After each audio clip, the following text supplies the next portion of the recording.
You have space exploration pack. You can add them, toys, and a whole lot. Then we have directable characters. Okay, so yeah, so these characters can be animated, and then these animations. Okay, these ones too can be animated. These ones can give them directions and things to get things done. Okay, already they come pre-made with some motion. Okay, so you can use them. To do that, if you drag them, you would use this feature, which is the triggers. Okay, so the triggers allows us to animate our objects. Okay, whether they already come pre-built with some animation, or they are static files, like they don't come with any animation, like the cone. Okay, it doesn't have any animation, so we can animate it using the triggers.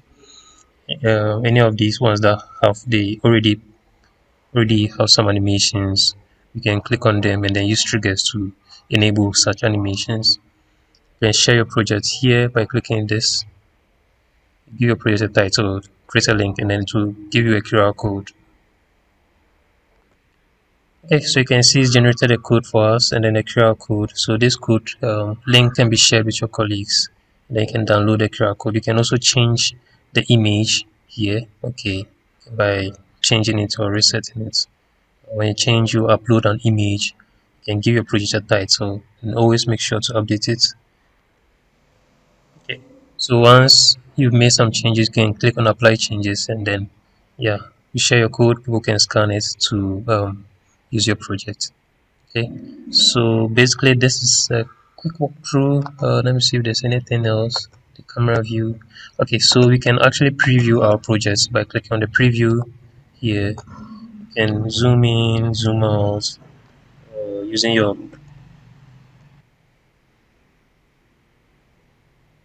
mouse, this camera object. So if we go to edit, we can use the camera frame it to frame everything.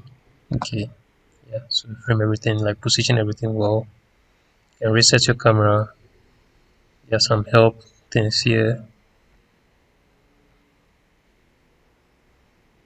And you can do some preferences, work on some preferences. Like if you want the light mode or dark mode, you just work with this.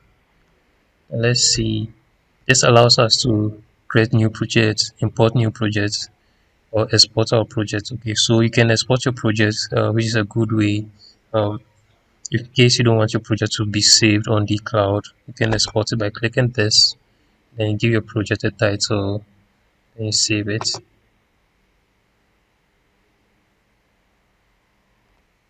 Okay, so once it's saved, you can see this is it. Okay, so this is our project now, and we can use it.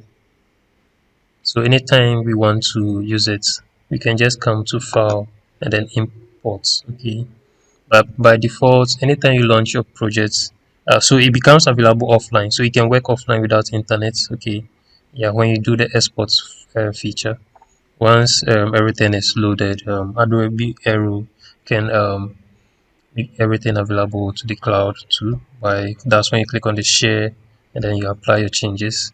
I don't think I've done any changes, so nothing will happen.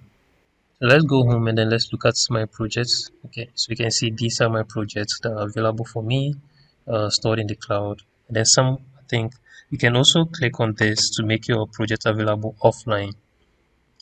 So by clicking this, you can duplicate it. Okay, and then you can rename your project.